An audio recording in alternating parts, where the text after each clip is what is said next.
What you're about to watch is one of the most difficult sentencing decisions a judge can face. A woman with a long criminal history stands before the court claiming she has finally changed her life.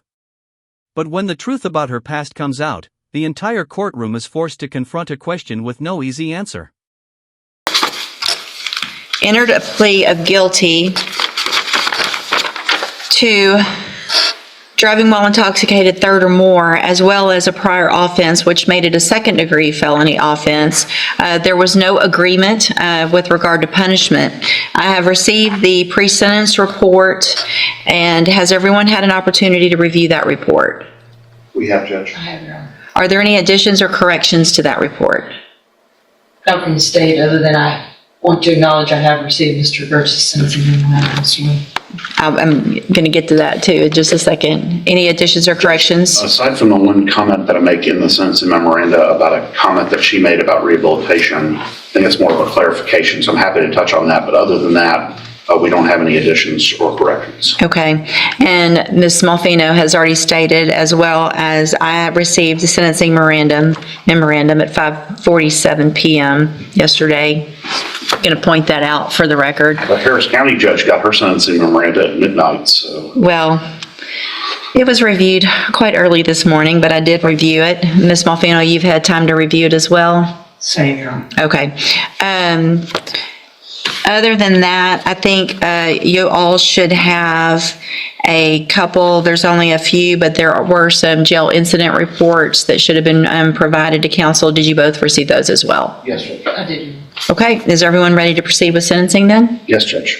Yes. All right, Mr. Gertz, do you have witnesses? I'm not going to call any live witnesses unless the court requires it. When we have a person present from the Dream Center, if the court wants to inquire about that, I would essentially let her come up and talk if you want to have that conversation. But Okay. I think, our focus here is going to be on the topics that we talked about or write about in the sentencing memo. And, just sort of allowing, if the court decides to do what we're asking you to do, we are open and welcome to whatever the court requires of her Sure. to enter and successfully complete. We just wanted you to have that option on the table as well. That Okay. is an option that doesn't cost the court anything, Right. the state anything. And for the record, I'm aware of the Dream Center and their program and what they do. And so if I have any specific questions, if we get to something where I would need that, then I appreciate them being here and I'll ask those questions. Ms. Malfino, does the state have any witnesses? No, Your Honor. All right, then argument. Pay close attention here because this is where the defense begins laying out its strongest argument.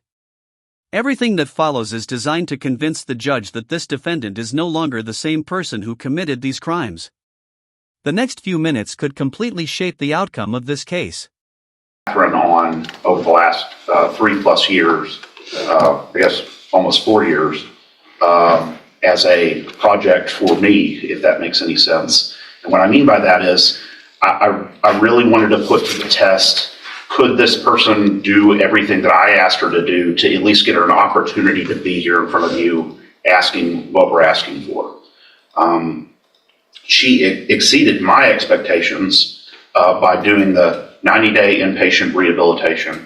And while she was there, she started to explore with her counselors and her therapists there some of the underlying issues that went beyond just physical addiction, but actually had to do with her mental health and some of the things that she's experienced in her life. I'm not going to detail them on the record, but the court is aware of what those things are. Incredibly traumatic events that I think she had repressed and had never really addressed and explored. And so those counselors recommended not just aftercare, but a specific outpatient program to address some of the trauma issues that she's had. She went and checked into that program, stayed for basically a year, and again, did everything we asked her to do. When I told her to go get her own drug patch, I told her to go get her own interlock device. She did all of that. Those records should be attached to the memo. She was successful, has been following the rules, doing everything we've asked her to do. Had been going to AA, had gotten a counselor, actually reached out and befriended the director of the Dream Center to try to figure out what she can do next to sort of commit herself to her sobriety and to fixing the mental health issues that I think stem from the challenges that she faced as a young person.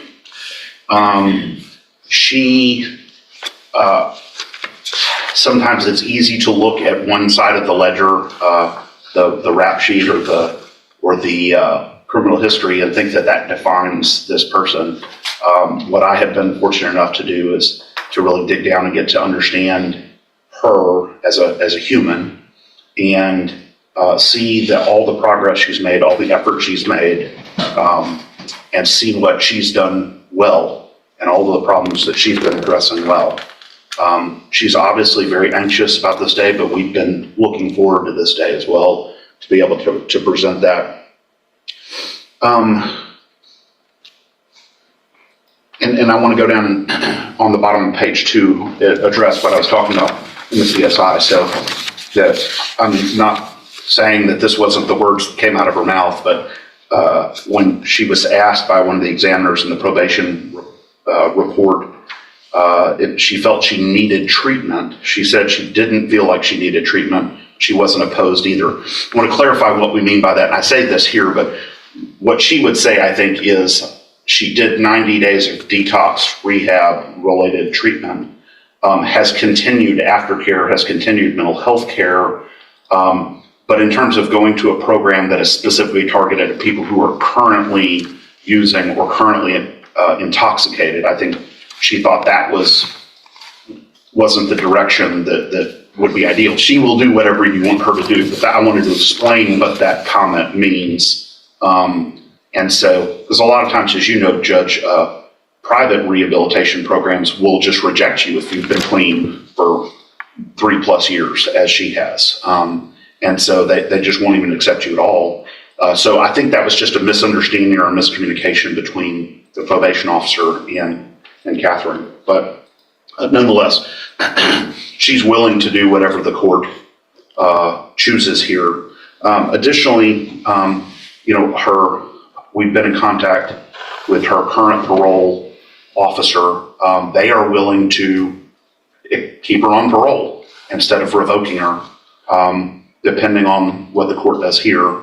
And so that was encouraging as well. I think we had the same kinds of conversations with them about her recovery and about her efforts. And so I think that was an encouraging sign from them. And then finally, Judge, you see, we didn't want to focus too much on support from the community because, again, this isn't just a run-of-the-mill case. This is a different focus. But she is married. She has a family.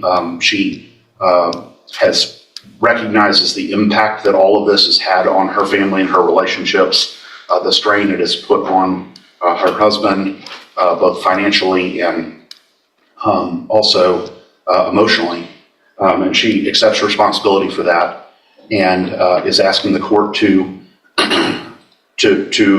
consider this extremely rare position that we're asking the court to take here. Obviously, if the court would like her to address the court, she is happy to do that, or I'm not sure how you want to proceed on that. Okay, thank you. Ms. Malfino? Judge, I don't envy the position that the court is in this morning. I do take very seriously the comments of Mr. Burks. I take him at his word for that, and I hope that all of those things are true.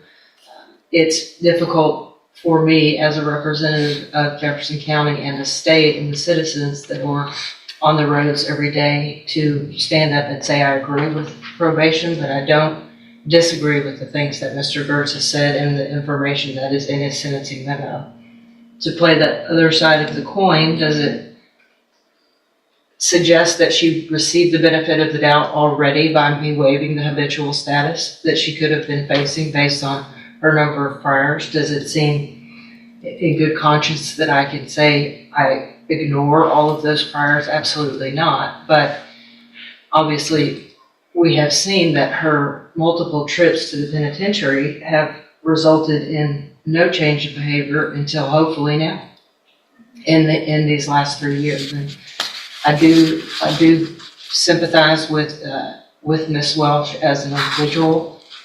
again, it's hard for me as a district attorney, assistant district attorney, to say that I concur with the punishment being probation, but I don't, again, disagree with the comments that Mr. Gertz has. We've had multiple conversations about this case. I know he's worked very diligently at it. I don't really know, Judge, and that's why it's before you, that putting her in prison for 20 years and her getting out in 2 versus an extensive probation period where she could continue the recovery she's been doing is a better option. But again, I don't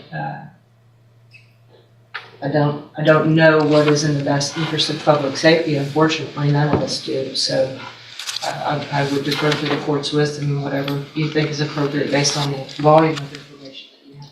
That was a powerful moment. You can hear the emotion in her voice as she makes one final plea for another chance. Now everything rests in the judge's hands. If this is the moment everything has been building toward. The judge has listened to every argument, every explanation, and every promise of change. Watch closely because the next decision will determine the rest of this defendant's future. I did not know from very young when things happened in my life that it could have been, some of it could have been treated and stopped earlier if I had gotten help for my mental health. That after I received this DWI, that helped me get myself to a place that I could go into a treatment program and deal with some of those past traumas. In the past, I didn't. I medicated and drank to just forget about the pain, just numb myself out. I didn't know how else to deal with that until when I got on my mental health meds, and I have bipolar, I have PTSD, and my mind back then was very chaotic. And I just want to say, after I had my mental health meds, I was able to go through treatment at Santa Maria in Houston, and that place really saved my life. I did extensive 90-day treatment with trauma counselors. It was a trauma-informed community there. And also, when I completed that, I worked an outpatient program, but I still lived on their facility. I went to the sex trafficking and recovery program, and I was in that for about 8 months, where I got the state paid for the counseling for trauma still. And I just worked really hard in that. I got a job while I was in there. And then once that program was over, I moved to a sober living facility in Oxford House in Spring, and I worked there. And so I felt like I was strong enough to come home and do what I needed to do. And I was in the complete program for right out of here. And I'm sorry, I'm very nervous today, and I know that my past record is, like Ryan said, atrocious. But you know, the things that I had to deal with within myself from when I was a little girl, those are things that you don't go to prison, even in their programs there, that you don't talk about. It's just, you just don't. And I'm asking you, please do not send me back to prison. I want to move forward. I have moved forward in my life, and this year that I've been in jail has given me more time to think and know that I am definitely headed in the right direction. I have a sponsor. I attend AA at home. I had moved on with my life as far as I could with my sobriety. I mean, I knew this charge was out there. And I think I made some really good choices with my Mid-County AA friends. They've helped me a lot, and I am open to anything. I will abide by all the rules, and do anything that's asked of me. And I think, I know now that I'm responsible and capable of taking care of my business and my life. Thank you.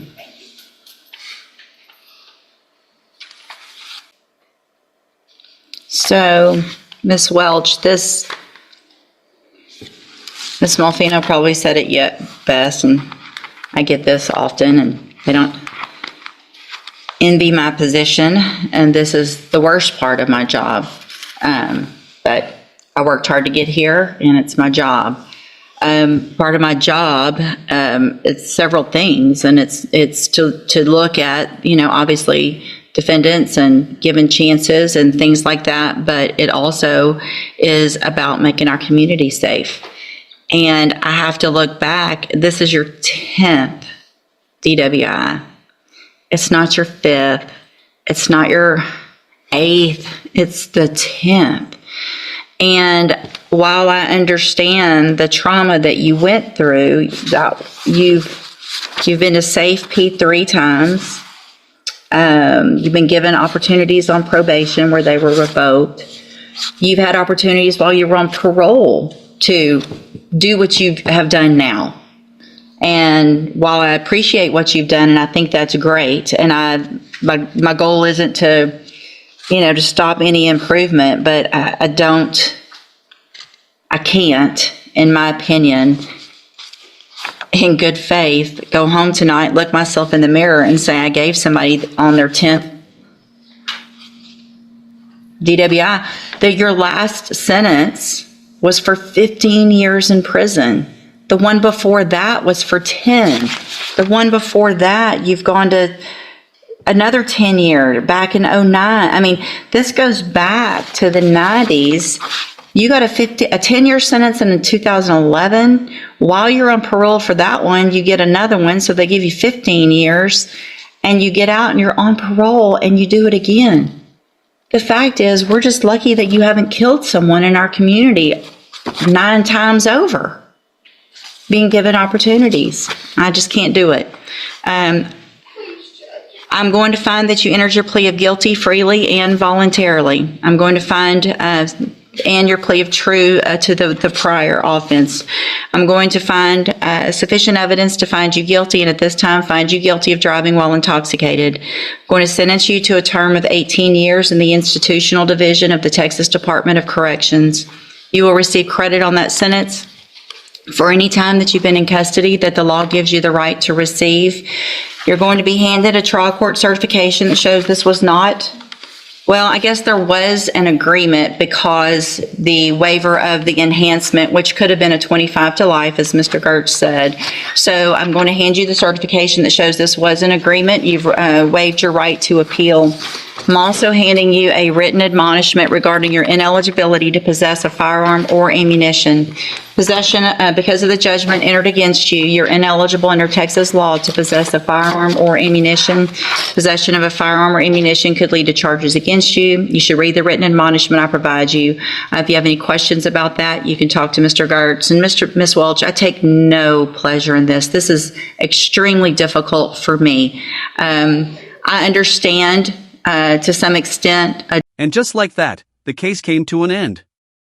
The judge acknowledged the progress she had made, but ultimately decided that her long history and repeated chances could not be ignored. It's a reminder that in court, change matters, but so do the consequences of the choices that came before it. What do you think of the judge's decision?